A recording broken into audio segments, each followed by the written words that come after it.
Marco Arnaudo, filming from GenCon 2015. I'm here at the AEG booth with Wayne, who has agreed to tell us a little bit about an upcoming release by AEG. The game is called Dice City, and it is going to be released in November, if I'm not incorrect. Correct, yes. All right. So, tell us a little bit about it. So this game, you have your city, you are playing nobles, and the point is to take your basic city and to build it up as best as you can to gain as many victory points. The most victory points at the end of the game wins the game. We do this in multiple steps. Best way to explain this is I'll start with each of you. Can you roll your 5 dice?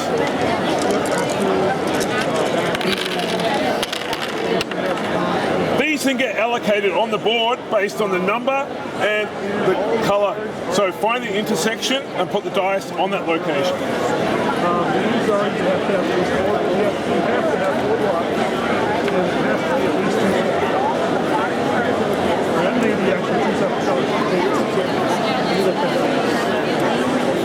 Basic game is we have turn sequences. Each player takes their turn in order. There are 3 phases to each turn. You have a dice step, an attack step, and then a building step. The dice step is, in any order, you activate each of your dice. They have a number of abilities which we'll go through. The attack phase is, if you activate enough swords, you can attack bandits, you can attack other players.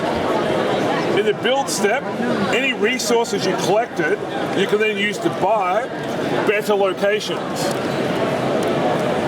We have a set number of locations that start in play, and then we have a random deck that comes out. When you buy one from here, it refills face up. When you buy a location, it goes onto your board on any spot and overwrites what was currently on there. So on your following turn, if you roll that number and it lands on there, you can activate that to use the better ability. As you can see, there are multiple colours on the board. Green is general resource gathering. Red is your aggressive military. Purple is more victory points. Blue is dice manipulation and just setting up other combinations. So back to step 1. There are 5 ways to use the dice.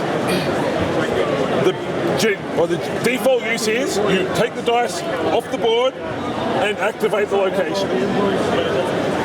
You can do that with all 5, just activate all 5. The second use is you can take any dice off the board and move one of the other dice left or right 1 space.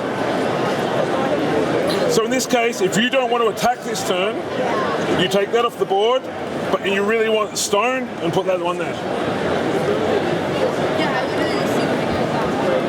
The third use is, if you don't like what you see in this pile, you can discard any 4 of them to refill with 4 of them face up.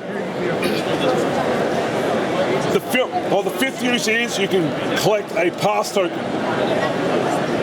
As you can see down the bottom, you can use 2 pass tokens to get better abilities, which is collect any 1 resource of your choice, get +1 army, or force other players to re-roll their dice.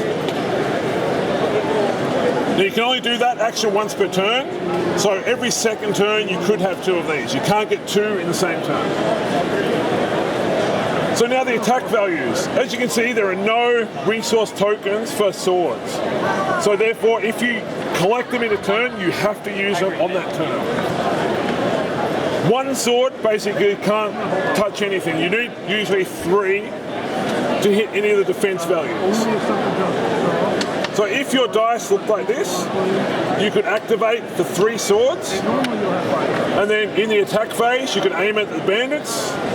If you equal or exceed that number, you get the card and get that many victory points.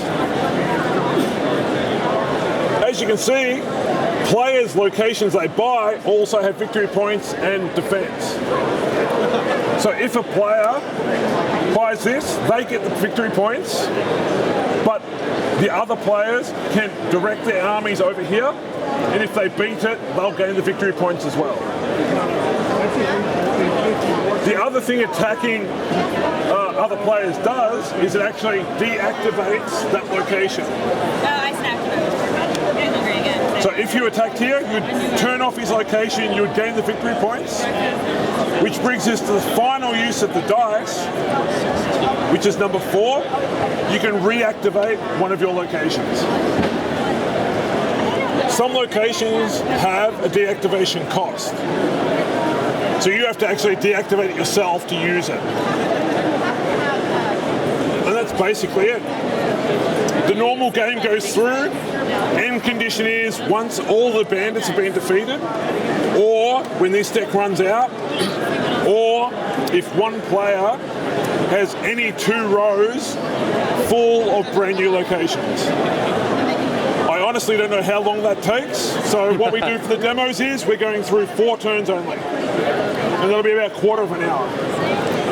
Thank you very much, Wayne, for telling us about Dice City. Let's have a look at the cover of this pre-production copy. Dice City, scheduled to be released in November by AEG Games. Thank you, Wayne. Not a problem.